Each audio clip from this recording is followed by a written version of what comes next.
occupied yung space na yan. Kaya ngayon pala, tabi na po tayo.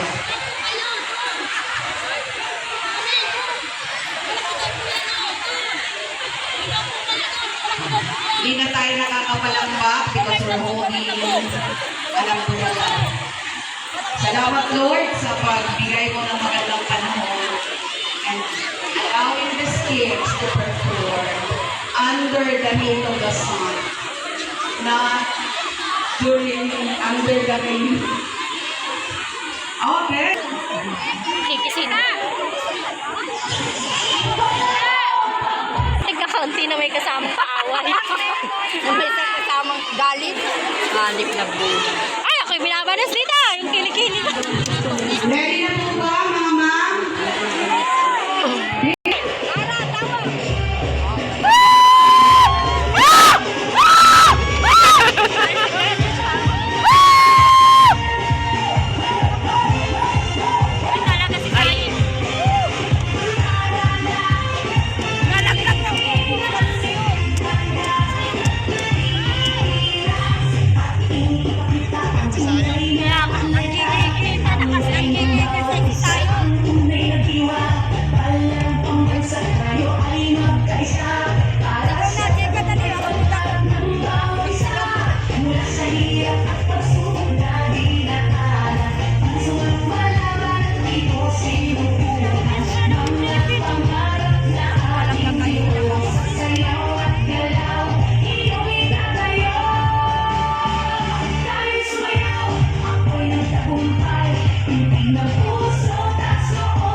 Thank you.